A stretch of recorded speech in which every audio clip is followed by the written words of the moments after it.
Guys, before we begin this video, please consider submitting a hot take for episode 4 of the Nintendo Spy Summiter. I'm really hoping to do it this week, but I don't have enough yet, so please consider doing that.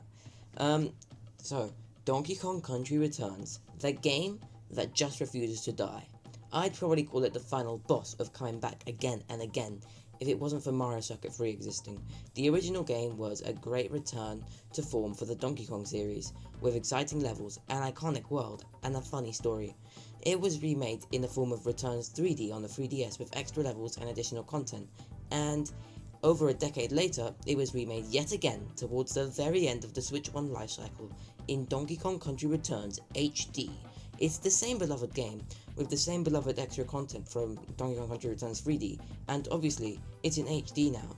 But in between Returns 3D and Returns HD, we also got another game, the sequel of Returns, Donkey Kong Frozen 8.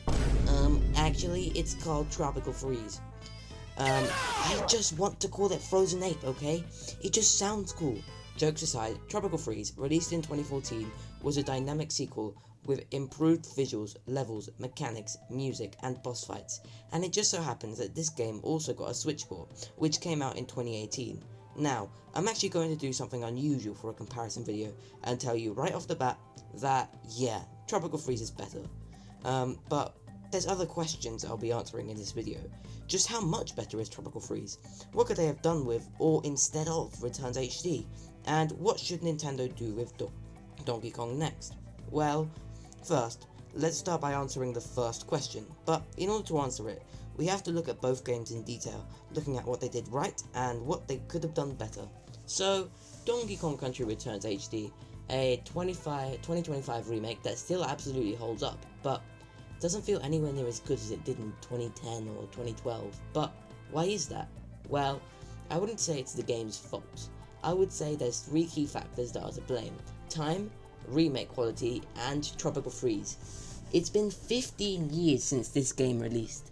15 years where the quality of 2D platformers has only continued to improve, because with better hardware comes better visuals and better possibilities for level design. Returns HD is basically the Wii game with the 3DS content added to it, but it looks crisper because it's in HD now.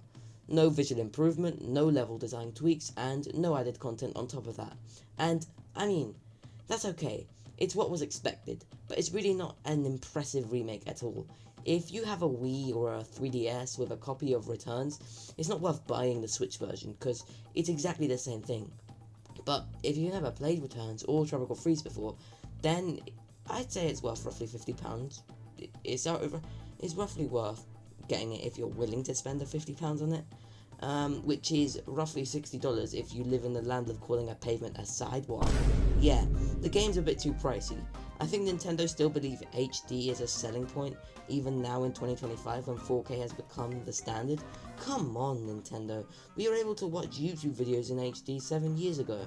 Actually, I think we were able to watch them in 4K 7 years ago. Donkey Kong Country Tropical Freeze is everything good about Returns, but better.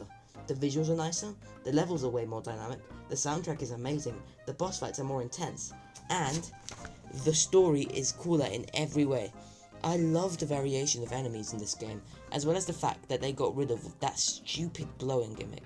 If Donkey Kong Country was 2D Mario, Tropical Freeze is basically Wonder, and Returns is New Super Mario Bros. Returns was a good comeback for 2D Donkey Kong, just like NSMB was, but it too, like New Super Mario Bros, got repetitive, while Tropical Freeze, like Wonder, reinvented the wheel in a very creative way and really succeeded at it. But, with all that said, you can't deny that Returns is a great game, and it's still fun to play on Switch. My favourite worlds are Mine and Factory, however, I would choose Tropical Freeze over it any day. So, while Returns is good, Tropical Freeze is way better, and it's not particularly close. I feel like Nintendo could have released the Switch port of Returns at the beginning of the Switch lifecycle, and then they could have ported over Tropical Freeze afterwards towards the end, maybe in 2024 or 2025. That way, Returns HD wouldn't have seemed that lacking in comparison, because it would have come first. Or, they could have released them both as a 2-in-1 port, similar to 3D World plus Bowser's Fury.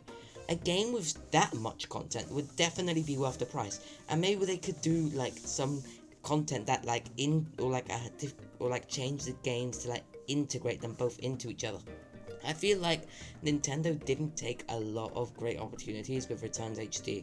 They could have done a lot better with this remake. Also, I kind of find it wrong that they didn't credit the original developers of the original Returns game, Retro Studios, like at all, not even in the game credits. I actually think that making a remake of Returns was not the best choice for Nintendo.